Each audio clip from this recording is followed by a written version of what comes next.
You see, we live in a world where almost everything is sexualized. Music, movies, social media, even the acts that we watch or the fashion shows. So without realizing it, our brains start thinking in a lustful direction by default. And so many Christians are tired of this. They pray, they fast, they promise God, but their minds keep pulling them back. So today, I am not here to condemn you. I am here to show you how to desexualize your brain in a Christian perspective, how to train your mind to think pure again. And this will not be achieved by willpower alone, but through spiritual renewal. So if you are ready, let's get in. Point 1. Watch what you feed your mind. The first step is very simple but very deep. What you feed your mind or what you watch shapes you. You see, when you read Psalm 101 verse 3, it says, I will set no wicked things before my eyes. You see, your eyes are the door to your mind.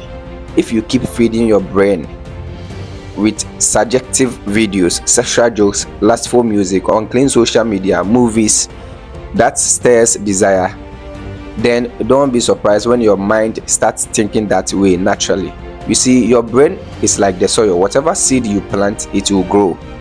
You cannot plant lust and expect purity. You cannot watch poison and expect health. Some people pray for deliverance but refuse to delete the app that fits their temptation. You see, desexualizing your brain begins with filtering your inputs. Ask yourself, what do I scroll daily? What do I laugh at daily? What do I watch before sleeping? You see, if you want to renew your mind, you must first change what enters your mind. Point number 2, you must keep your thoughts in check. You see, Jesus says something serious in Matthew chapter 5 verse number 28. You see, anyone who looks at someone lustfully has already committed sin in their hearts. Notice, sin does not start in the hands, it starts in the mind and imagination. You see, the devil really pushes you into actions. Immediately he first suggests a thought, a small picture, a small memory, small imagination, and if you allow it to sit, it grows roots. You must learn to interrupt wrong thoughts early. When a thought comes, ask, is this pure? Is this helpful? Does this honor God? If not, don't entertain it. Escort it out. Your mind is like a living room. Not every visitor deserves a seat. You may not control what comes, but you control what stays. And number 3, replace. Don't just resist. You see, many Christians try to resist lust, but they forget to replace the things that causes that income. You see, notice this. You don't just push thoughts away. You capture and replace them. If you remove darkness, you must introduce light. Instead of only saying, I won't think this, say, what should I think instead? Replace lust with scriptures, worship, purpose, focus, prayer.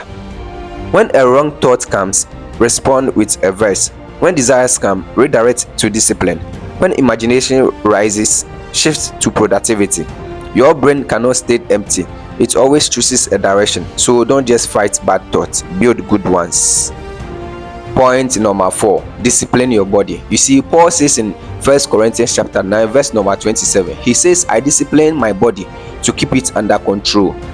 You see, many people want a pure mind but live an undisciplined life. Late nights, idle time, too much isolation, no routine, no responsibility. An idle body creates a noisy mind.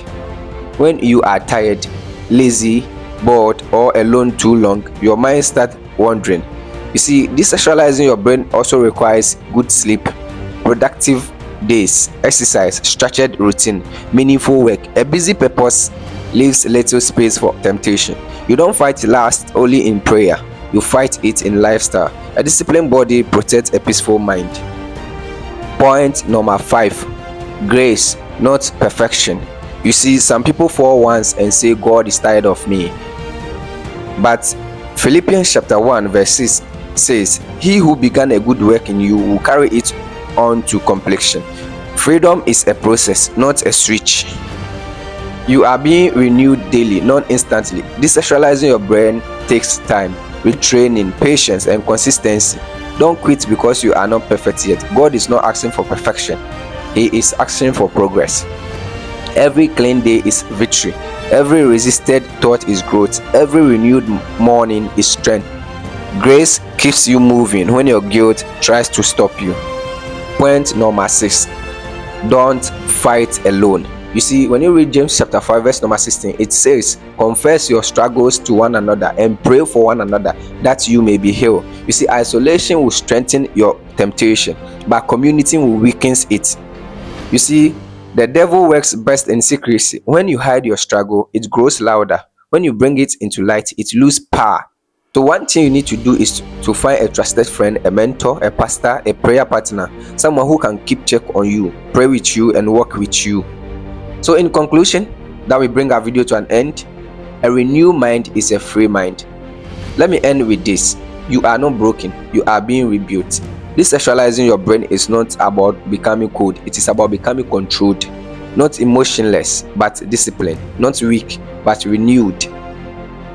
Romans chapter 12 verse 2 is still the key. Be transformed by the renewing of your mind. When the mind changes, the life follows. So today, choose renewal over lust. Choose discipline over impulse. Choose grace over guilt. Choose light over secrecy. And if this message blessed you, share it with someone who needs freedom too. You see, one thing you need to understand is God is working on you and He is not done with you yet. See you in the next video.